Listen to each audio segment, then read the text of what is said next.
focus to yet another piece of breaking news coming in. Now, amid Saudi Arabia and Pakistan's defense pact that was signed just a few days ago, big remark by Pakistani defense minister coming in. Khwaja Asif claims that Saudi Arabian troops will get involved if there is a military confrontation between India and Pakistan as part of new Pakistan-Saudi military defense pact. And even though there is no mention of any country that have been named in this pact as aggressors, we are given to understand that Khwaja Asif has indeed named India and Pakistan's example. This is the breaking input we are receiving in for you. Let's listen into what the minister has to say. सब इस वक्त तराजू में क्योंकि जब होता है कि एक पर हमला दूसरे पर हमला तो फिर ज़ाहिर पाकिस्तान की तो भारत के साथ नहीं बनती और हालिया भी जंग हुई तो क्या ये समझा जाए कि बाकायदा तौर पर वो भी उस तरीके से इन्वॉल्व होंगे अगर पाकिस्तान और भारत का तनाज़ा होता है फिर सऊदी अरब का किसी से तनाज़ा होता है तो हमारी भी फोर्सेस इन्वॉल्व होंगी? जी बिल्कुल, इसमें कोई शक नहीं है। हमने कोई किसी जो है वो मुल्क का नाम नहीं लिया कि कौन मुल्क जो है वो अग्रेसर होगा तो हम जो है वो रिटेलिएट करेंगे। ना सऊदी अरेबिया ने उसका कोई नाम लिया है ना हमने कोई नाम लिया है। तो इट इज़ जस्ट एक अम्ब्रेला है जो प्रोवाइड किया गया है दोनों अतराफ से कि किसी के साथ भी एग्रेशन हो, किसी साइड से भी एग्रेशन हो, वो जॉइंटली उस चीज़ को जो है डिफेंड किया जाएगा, उस एग्रेशन का जवाब दिया जाएगा। It is not an aggressive pact. And now CNN News 18's Akash Sharma joins us live this morning. Akash, a very good morning to you. There's a big remark coming in by the Pakistani defense minister, and even though the pact does not mention any aggressor, what we see here is that the defense minister is singling out India. How do you read into this response?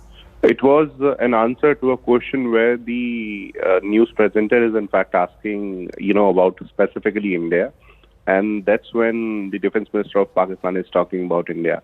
And he himself is mentioning that in the pact there is, no mention of any aggressor, any country as an aggressor.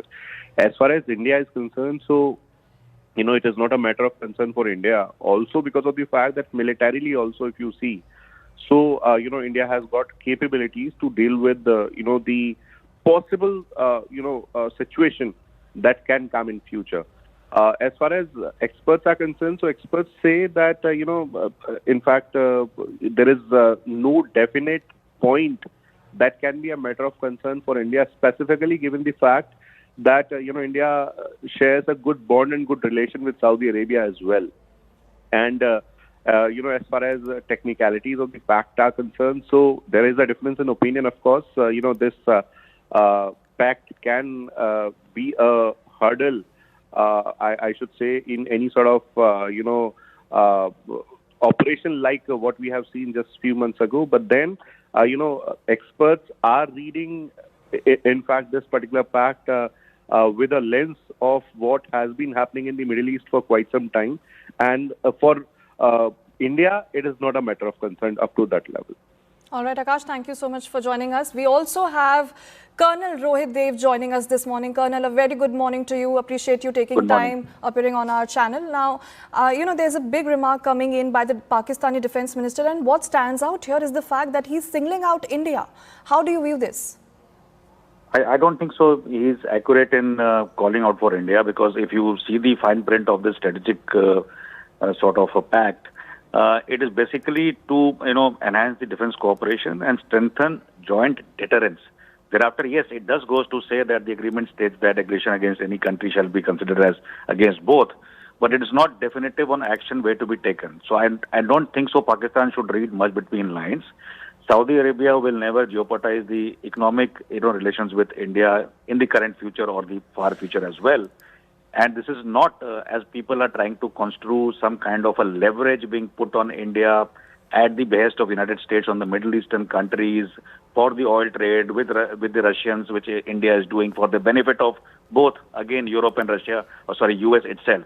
So I don't think so this is going to last for long in that context, because India is very, very sure that our energy needs and our defense preparedness both are going hand in hand and quite aggressively to ensure that we are the deterrent power, even militarily, for at least any other country except maybe US and China today.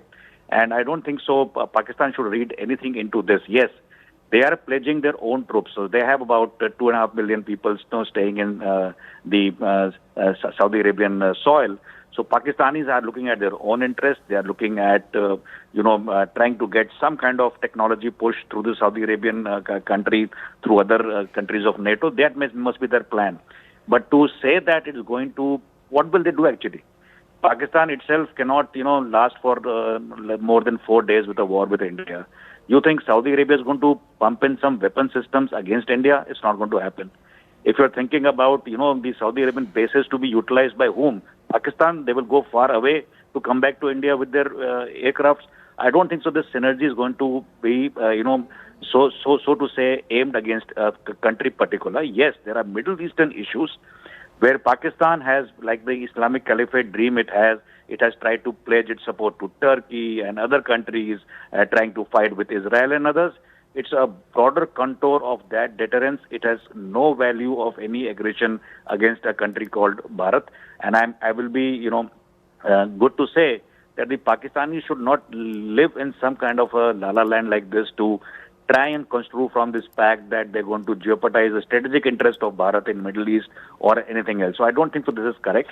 And let's not read too much between lines. The ME has said very categorically that they are reading the fine print. And while they say that, the clarifications would have been taken already by the government of India with the, Saudi Arabian kind of government and their kingship. But I'm not too sure that Pakistan should read this line as such. So they are making a mistake. The problem is that they're calling it out as some kind of a strategic partnership to fight a war with anybody Pakistan wants to fight. I don't think so. Saudi Arabia is going to put its money into a failed state like Pakistan to fight with a country like India, from which it tends to gain much, much, much more, both economically, socially, culturally, and in the future in terms of technology and innovation.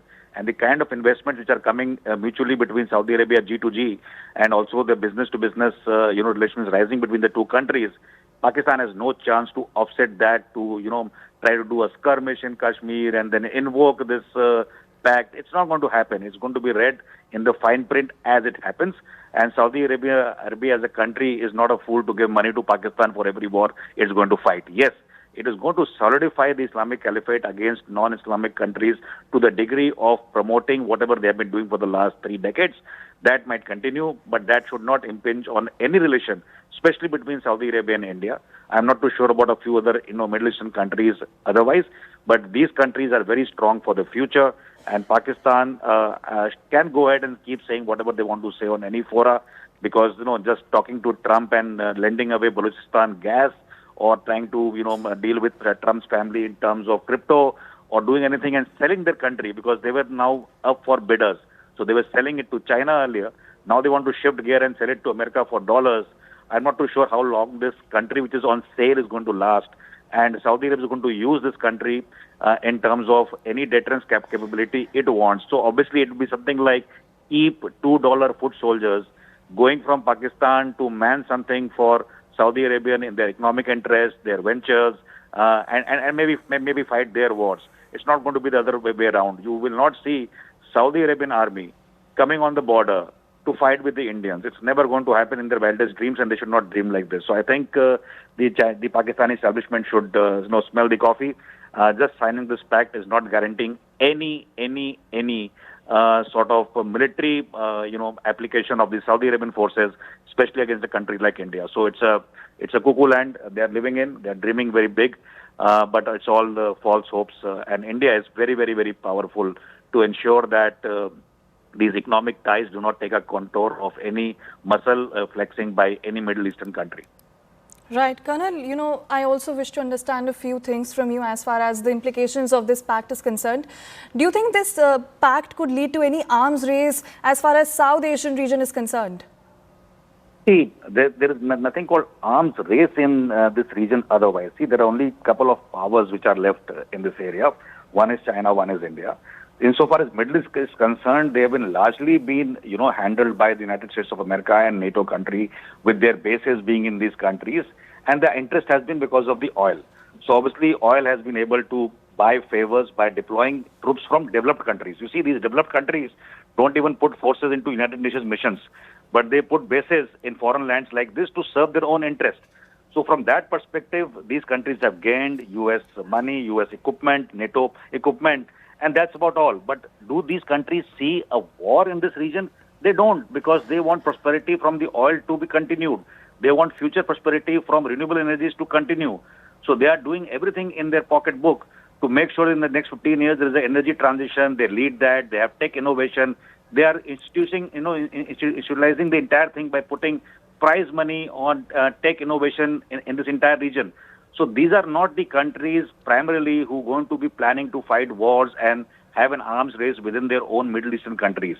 The only countries which are going to, have more hardware growing, and India is one of them, but India is also looking for it from the lens of being a defense manufacturer, in the future, which has got huge economic benefits, and building a partnership with Global South and others who are weaker to be able to, conjoin at least the technological drive, investment, and defense preparedness. So I don't think so that Middle East is looking at any kind of a flare-up in terms of these systems. They are able to buy these systems, and I'm quite sure they will be able to buy the cheap boots of Pakistani army to supplement any force where required.